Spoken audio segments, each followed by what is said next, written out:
ചില ധ്യാന ചിന്തകൾ പങ്കിടുവാനായി ഈ പരിശുദ്ധ ദേവാലയത്തിൽ ഇരിക്കുകയും ചെയ്യുന്നുവല്ലോ.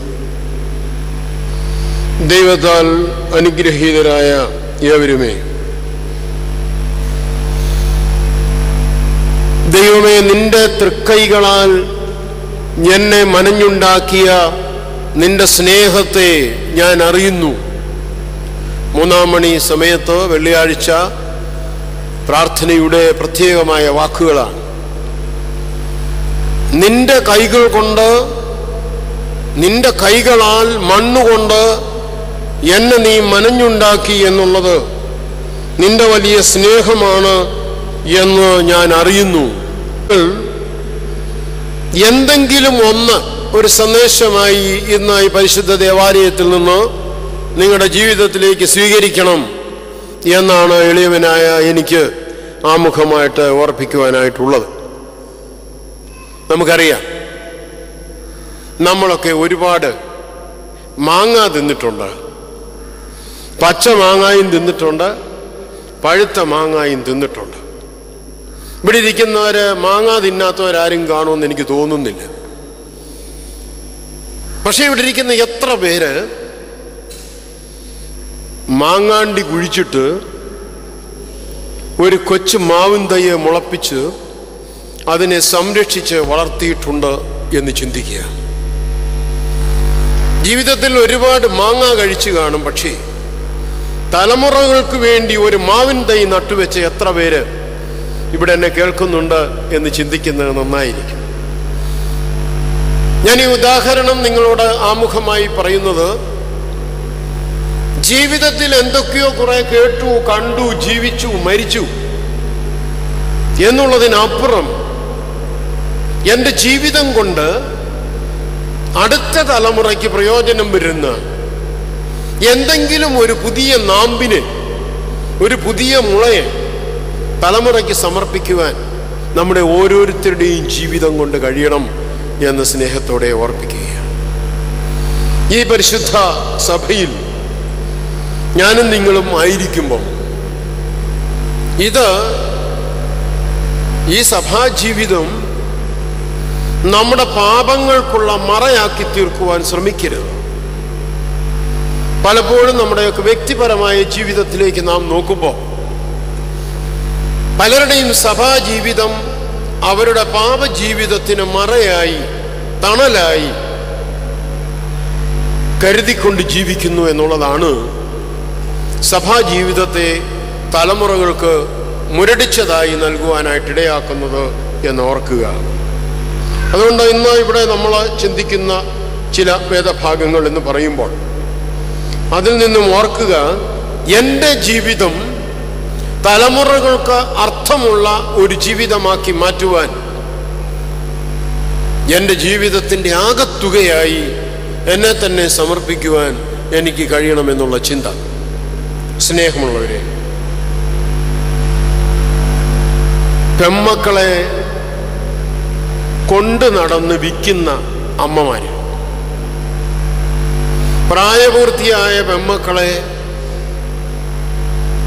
പരപുരുഷന്മാർക്ക് പങ്കിട്ടുകൊടുത്ത് പണം സമ്പാദിക്കുന്ന അമ്മമാരും അപ്പന്മാരും, സ്വന്തം മക്കളെ തന്നെ രഹസ്യമായും പരസ്യമായും പീഡിപ്പിക്കുന്ന മാതാപിതാക്കൾ, സഹോദരനേത് സഹോദരിയേത് എന്ന് തിരിച്ചറിയാൻ മേലാത്ത തലമുറ, ഭാര്യ ഭർത്തൃ ബന്ധത്തിൽ പോലും വിള്ളലുകൾ,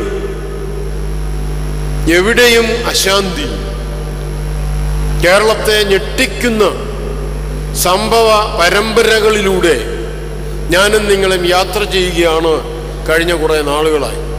അതിൻ്റെ അവസാനത്തെ കണ്ണിയായിട്ട് നമ്മൾ കണ്ടു, പാലക്കാട്ട് യാത്രക്കാർ നിറഞ്ഞു നിന്നതായ ബസ്സിൽ കയറി കുറച്ചുപേരെ ആക്രമിക്കുകയും ഒരാളെ ബസ്സിൽ വെച്ച് തന്നെ വെട്ടിക്കൊല്ലുകയും ചെയ്തു.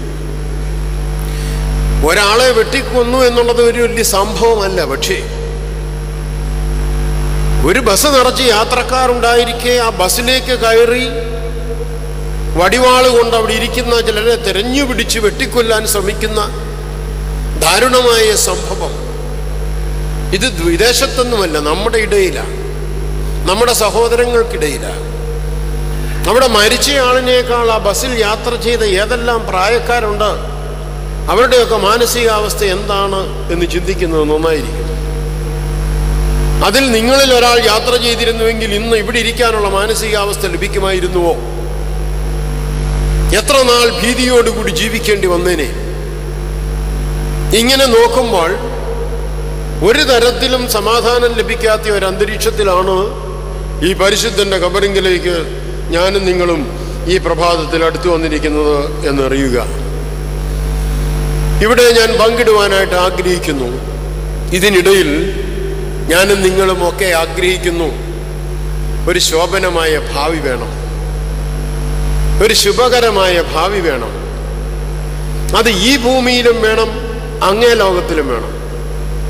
ഇനി അഥവാ ഈ ഭൂമിയിൽ അത് ലഭ്യമല്ല എങ്കിൽ പോലും അങ്ങേ ലോകത്തിൽ സ്വർഗരാജ്യത്തിൽ എനിക്ക് പ്രവേശിക്കണം.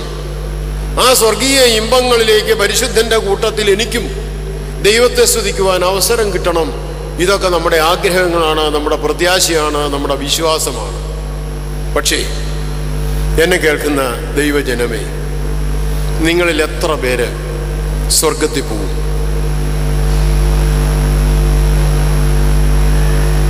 ഇവിടെ ഇരിക്കുന്നതിൽ ആര് സ്വർഗത്തിൽ പോകുമെന്ന് ചോദിച്ചാൽ കൈപൊക്കാൻ ഞാൻ പറയുന്നില്ല. മനസ്സിൽ ചോദിക്കേ, അവരവർ ചോദിക്കേ, ഞാൻ പോകുമോ? ചിലരൊക്കെ ഇരുന്ന് ചിരിക്കുന്നു.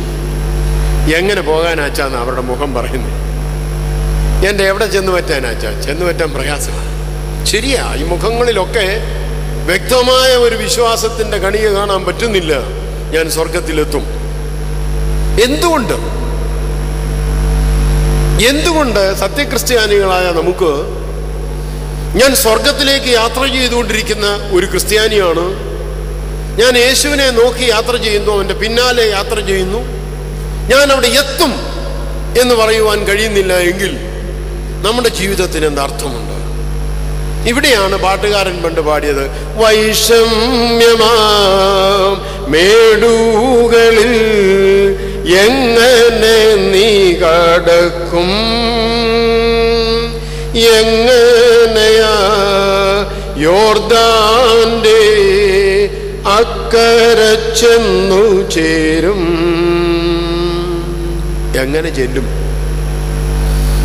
ഈ കുരിശുവരെയും പ്രാർത്ഥനയൊക്കെ മതിയോ? ഇന്ന് നമസ്കാരങ്ങൾ നിർത്തിയിട്ട് തനത് പ്രാർത്ഥനയുടെ കാലമാണ്. 1-2 മിനിറ്റ് കൊണ്ട് സന്ധ്യാ നമസ്കാരത്തിൻ്റെ പ്രാർത്ഥനയും നിർവഹിച്ച് രാവിലെയും അതുപോലെ 1-2 മിനിറ്റ് കൊണ്ട് ഒരു പ്രാർത്ഥന ദൈവത്തിന് കാണിക്കയായി അർപ്പിച്ചുകൊണ്ട് ബാക്കി സമയം മുഴുവൻ ലോകത്തിൽ വ്യാപരിക്കുന്ന ഒരു പ്രത്യേക ശൈലി ക്രിസ്ത്യാനി പിന്തുടരുന്നു. അവിടെ നമസ്കാരങ്ങൾക്കൊന്നും പ്രസക്തിയില്ല. നീ പിന്നെ എങ്ങനെ എത്തിച്ചേരും? നിൻ തോണിയിൽ കർത്തൻ യേശു ഉണ്ടോ? നിന്നാവിൽ പ്രാർത്ഥന ഗാനമുണ്ടോ? നിൻ തോണിയിൽ കർത്തൻ യേശു ഉണ്ടോ? നിന്നാവിൽ പ്രാർത്ഥന ഗാനമുണ്ടോ? പുത്തൻ ഗാനാലാപം പാടി സ്തുതിക്കുവാൻ ഹൃത്തിത സ്വർഗീയ ശാന്തിയുണ്ടോ? ജീവിതയാത്രക്കാരാ, കാലടികളെങ്ങോട്ട്? നാശത്തിൻ പാതയോ ജീവന്റെ മാർഗമോ? ലക്ഷ്യം നിൻ മുമ്പിലെന്ത്? ദാവീദ് പാടി സ്തുതിച്ചു, ഇന്നയോളം നടത്തിയവൻ എന്നും നടത്തും. തലമുറകൾക്ക് കൊടുത്ത ഒരു വലിയ സന്ദേശം. നമ്മുടെ പിതാക്കന്മാർ 7 നമസ്കാരങ്ങളിലൂടെ, രഹസ്യമായ പ്രാർത്ഥനകളിലൂടെ നേടിയെടുത്ത തനതായ ദൈവവിശ്വാസം ഇന്ന് പ്രാർത്ഥനയില്ലാതെ, സ്വയം പ്രാർത്ഥിക്കാതെ തലമുറയ്ക്ക് കൈമാറാൻ ആഗ്രഹിക്കുന്ന മാതാപിതാക്കളിലേക്കാണ് കൈമാറിയിരിക്കുന്നത് ഈ വിശ്വാസം എന്നുള്ളതാണ് നമ്മുടെ ആത്മീയ തകർച്ചയുടെ മൂലം എന്ന് സ്നേഹത്തോടെ ഓർപ്പിക്കുകയാണ്. പലരും പറയും, എൻ്റെ പിതാവ്, എൻ്റെ അപ്പൻ, അല്ലെ എൻ്റെ വല്യപ്പൻ വലിയ പ്രാർത്ഥന മനുഷ്യനായിരുന്നു. വെളുപ്പിനെ 4:30 എഴുന്നേറ്റ് പാട്ടുമൊക്കെ പാടി നമസ്കാരങ്ങളെല്ലാം തികച്ച് ഞായറാഴ്ച രാവിലെ എഴുന്നേറ്റാൽ പച്ചവെള്ളം പോലും തരികയില്ല. കുളിപ്പിച്ച് പിള്ളേരെയും കൊച്ചുമക്കളെ എല്ലാം വിളിച്ചുകൊണ്ട് അപ്പച്ചൻ പള്ളിയിൽ പോകുമായിരുന്നു. നല്ല സന്തോഷത്തോടെ അല്പം ആത്മാഭിമാനത്തോടെ മതിലേ കിളുത്തവനെന്ന് സാക്ഷിച്ചും കൊണ്ട് ഇങ്ങനെ വീമ്പടിക്കുന്ന അപ്പന്മാരോട് ഇന്നത്തെ തലമുറ ചോദിച്ചു, നിങ്ങളെ നിങ്ങളുടെ അപ്പന്മാർ കൈ പിടിച്ച് പള്ളി കൊണ്ടുപോയിട്ട് ഞങ്ങളെ എന്നാ കൊണ്ടുപോകാത്തെ? ഞങ്ങളോട് പൊക്കോ എന്ന് പറയുന്നല്ലാണ്ട് നിങ്ങൾ വരുന്നില്ലല്ലോ. എന്താ നിങ്ങളെ രാവിലെ വിളിച്ചെഴുന്നേൽപ്പിച്ച് ഒരുമിച്ച് നിന്ന് പ്രാർത്ഥിക്കാത്തത്? എന്താണ് വൈകിട്ട് ഞങ്ങൾ പ്രാർത്ഥിക്കുമ്പോൾ പിതാക്കന്മാരെ നിങ്ങൾ ഞങ്ങളുടെ കൂടെ വന്ന് നിൽക്കാത്തത്? എന്താണ് ഞങ്ങളിരുന്നുകൊണ്ട് സങ്കീർത്തനം വായിക്കുമ്പോൾ അമ്മ അടുക്കളയിൽ നിന്ന് ഇറങ്ങി വരാത്തത്? ഇന്നത്തെ അമ്മയപ്പന്മാരോട് മക്കൾ വിരൽ ചൂണ്ടി ചോദിക്കുകയാണ്, പിതാക്കന്മാരുടെ ആ വിശ്വാസത്തെ നിങ്ങൾ എന്തിനാണ് വികലമാക്കി തീർത്തത്? നിങ്ങളുടെ ജീവിതത്തിലൂടെ നിങ്ങൾ ഞങ്ങൾക്കത് നഷ്ടമാക്കിയില്ലേ എന്ന് ചോദിക്കുന്ന ഒരു യുവതലമുറ ഇന്ന് ഈ സഭയിലുണ്ട് എന്ന് പൂർണ്ണമായും വിശ്വസിക്കുന്ന ഒരു അച്ഛനാണ് ഞാൻ. അതുകൊണ്ട് എന്നെ കേൾക്കുന്ന മാതാപിതാക്കളോട് ഞാൻ പറയുകയാണ്, പരിശുദ്ധ സഭയില് നിങ്ങളെ ഏൽപ്പിച്ചിരിക്കുന്ന ഈ മക്കളിൽ നിന്ന് ഇങ്ങനെയൊരു ചോദ്യമുണ്ട് എന്ന് ഒരു സന്ദേശവും കൊണ്ട് വേണം വീട്ടിലേക്ക് മടങ്ങുവാൻ. നിന്റെ പിതാക്കന്മാർ നിനക്ക് കാണിച്ചു തന്നതായ ജീവന്റെ മാർഗം അതിനേക്കാൾ ഒരളവ് കൂടെ കൂടുതലാക്കി അടുത്ത തലമുറയ്ക്ക് കൈമാറാൻ നിനക്ക് സാധിക്കാതെ പോയത് എന്താണ് എന്നുള്ള ചോദ്യം, ആ ചോദ്യത്തിന് ഉത്തരം കണ്ടെത്തിക്കൊണ്ട് പോകണം. സ്നേഹമുള്ളവരെ, ഇന്ന് കഷ്ടതയാണ്, പ്രയാസമാണ്. സന്തോഷമുള്ള ഒറ്റ മനുഷ്യനെ കാണാനില്ല, രോഗമില്ലാത്തൊരു മനുഷ്യനെ കാണാനില്ല, സമാധാനമുള്ള മനുഷ്യനെ കാണാനില്ല. സമാധാനം ഉണ്ടാക്കുന്നവർ ഭാഗ്യവാന്മാർ, അവർ ദൈവത്തിന്റെ മക്കളെന്ന് വിളിക്കപ്പെടും. ആർക്കും സമാധാനമേ ഇല്ലെങ്കിൽ ആരാണ് ദൈവമകൻ, ആരാണ് ദൈവമകൾ? സമാധാനം ഉണ്ടാക്കുന്നവർ ഭാഗ്യവാന്മാർ. സമാധാനം സൃഷ്ടിച്ചെടുക്കണമെന്ന് വചനം നമ്മളെ പഠിപ്പിക്കുകയാണ്. ഇവിടെ ആർക്കും സമാധാനമില്ല, എങ്ങും സ്വസ്ഥതയില്ല, ഒരിടത്തും സമാധാനമില്ല. പിന്നെ എന്തു ചെയ്യും? പിന്നെ എങ്ങനെയാണ് ശുഭകരമായ ഒരു ഭാവിയിലേക്ക് ഞാനും നിങ്ങളും പ്രതീക്ഷ അർപ്പിക്കുന്നത്? സ്വർഗത്തിലേക്ക് നമുക്ക് നോക്കാൻ പറ്റാതെ വരുന്നത് കാരണം നമ്മുടെ ഇന്നലകൾ നമ്മളെ പേടിപ്പെടുത്തുന്നു. എന്റെയും നിങ്ങളുടെയും ഒരു ഭൂതകാലം തിരിഞ്ഞു നോക്കുമ്പോൾ നമ്മെ പേടിപ്പെടുത്തുന്ന ഒരു ഭൂതകാലമുണ്ട്.